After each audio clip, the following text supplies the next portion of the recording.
Hey, Tom here, Flip Anything USA. So it's the real estate happy hour. I'm trying to get more of these out. I've been actually quite busy taking care of my own investments, so I haven't had as much time to get in here. But one of the things I'm doing, I'm actually entertaining buying an opportunity zone property right now.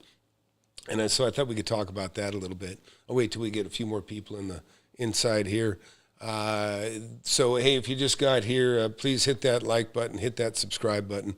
I've been investing in real estate for a very long time, and I like to share my experiences here with those that are interested. So the opportunity zones are kind of intriguing, and I've got a chart here that kind of details a little bit of it, and I'm just kind of getting a grasp of some of it and how it works, but it's pretty interesting.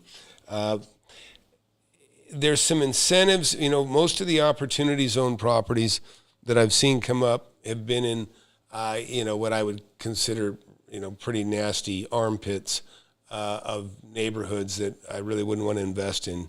You guys probably saw the other day, a McDonald's that, they went in, they just absolutely trashed the place, tore the It was a bunch of young teenagers, I mean, they look small kids. You could probably, you could strangle half of them, an average sized man. But there were so many of them, like rats crawling all over the store. But but that's an opportunity zone. Where you see the fires, where they set properties on fire. Those are the opportunity zones. And so it really, that's not completely true though. It's not completely true, and there is some opportunities out there. But my personal thinking is I wouldn't invest in an area that I'd be afraid to walk the street. Just got no interest. Now, there's some exception. There's some places that cleaned up. Giuliani, this is like 35, 40 years ago, he cleaned up New York. And when he did, he kicked all the trash and, the bums and the people that made it a scary place to walk around in the street. Well, he got them off the streets and didn't let them, lay around. Kind of, they're importing them in certain cities now. They're inviting them in. California's a, huge stinky mess. I walked through Long Beach Park, and I'm telling you, there were like needles hanging out of the arms. There were, they're just drug addicts laying around everywhere. And, it's just not conducive to good living, and that's why so many people are leaving California. But these opportunity zones, if you can find one, you got to remember it's the government, so they hand these things out. Some obviously are in areas that are terrible, but once in a while you might find one that, hey, this area isn't too bad, and those are the kinds that I'm kind of more inclined to take a look at. Anybody watching here? Anybody check that out or have any interest in that? Put it in the chat or speak up. But one of the incentives there is here, I'll see if I can read this to you. I'm not sure I can make it any bigger. There we go. I'll try to fill the screen here. So there's some incentives in moving capital gains into it. So in other words, you can take, and I'm not going to say this is 100% accurate because I'm still grasping a hold of it.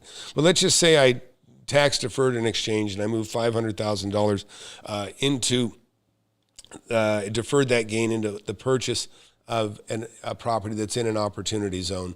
And there's some criteria. You got to have an opportunity zone LLC, for lack of a better description. Hey, Cudham, how you doing, buddy? So we're talking about opportunity zones if you're just getting in here. So here's the deal. You could roll the way I read it. That doesn't mean it's exactly right, but you can roll $500,000 in of gain, and then while this investment, if you hold this investment for, here it says after 5 years, then you'll only have to pay capital gains on 90%. In other words, so subtract 10%. Now you'll pay capital gains on $450,000. And if you hold it for 7 years, it'll go 15%. So, 15%, 75,000. So now you're going to pay capital gains on 425,000, assuming that you didn't defer it out again. Now, the bigger prize here, though, is on the 10 years. If you invest, if you buy the property and you hold the property for 10 years, and there's a little bit of criteria here, but I'll tell you the end result. If you hold the property for 10 years, then when you sell it, the total gain, the 100% gain on the asset, I'm not counting the deferred money that you deferred in. Let's just say you paid $1 million for a property, and you forget the capital gains now. I explained those already. But the other incentive, the big one, is you buy something for, say, $1 million, you hold it for 10 years, and now when you sell it, whatever the gain is, you pay no capital gains on the gain. That's a huge deal. But there are some things you have to do to get there.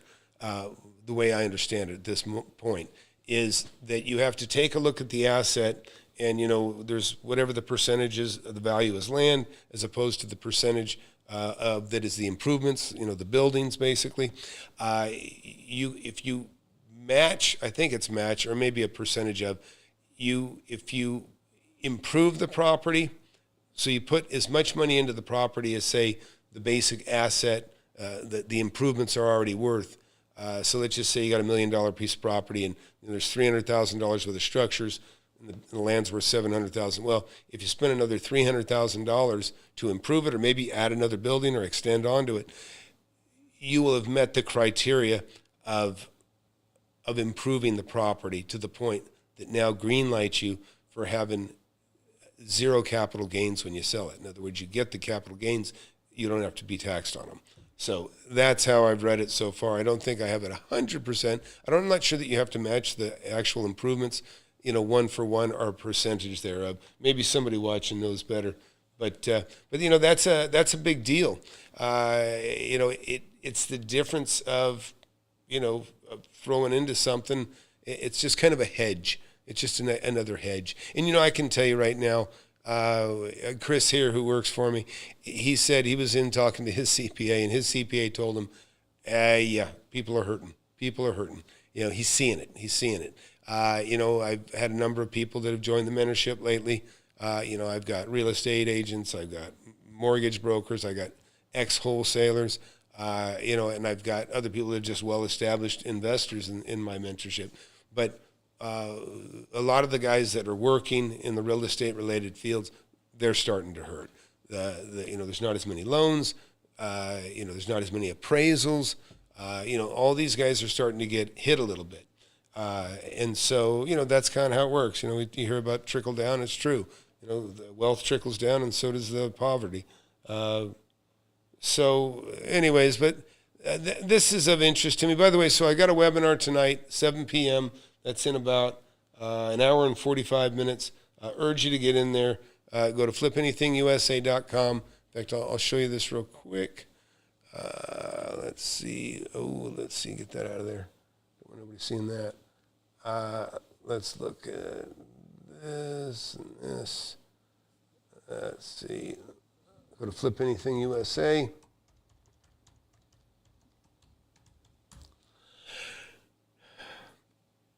And up here, in the upper right-hand corner, I don't know if you can see it there. In the upper right-hand corner, when you go to flipanythingusa.com, you'll see webinar. Click on the webinar, get in that. The other thing is, get in here. Get the mentorship survey.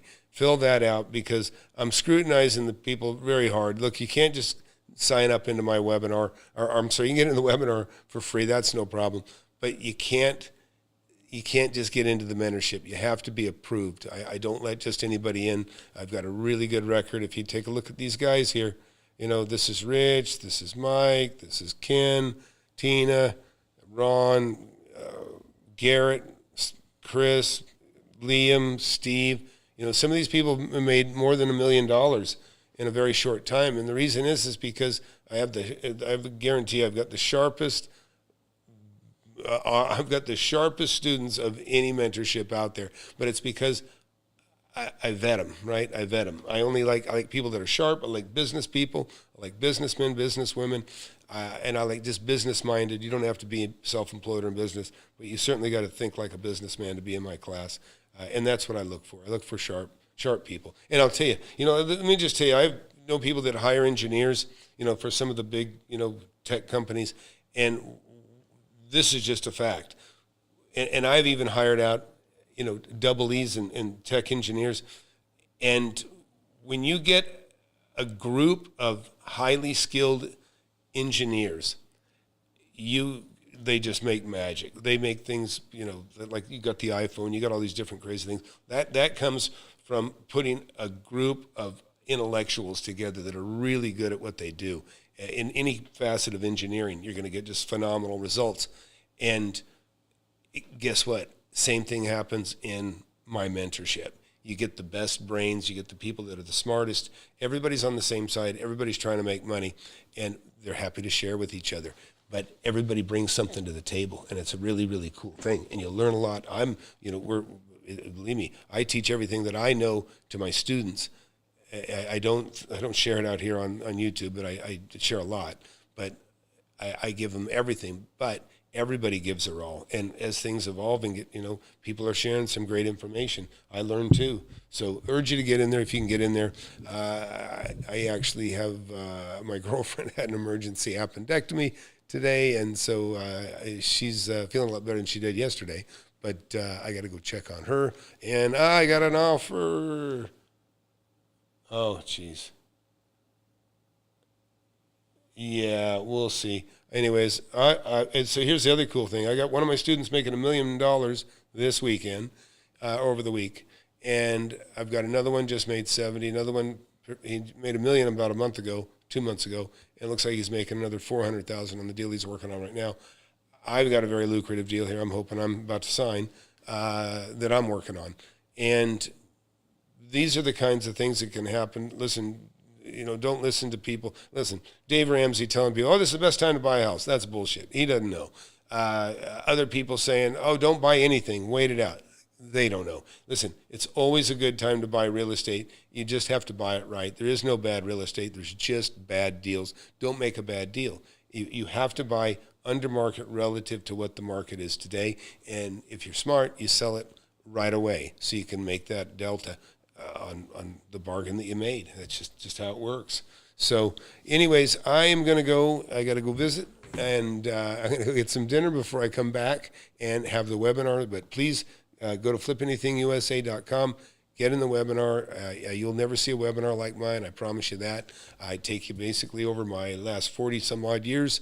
I show you my first million that I made in my 20s, and then I show you tens of millions made since then in what I've done in the last 30 years, and right down to present day. So hope to see you there. Nobody seems to have any questions here tonight, and that's okay because I'm running out of time anyways. But always appreciate you guys coming in and hanging out. So thanks for watching, and we'll see you later if I can get this to work.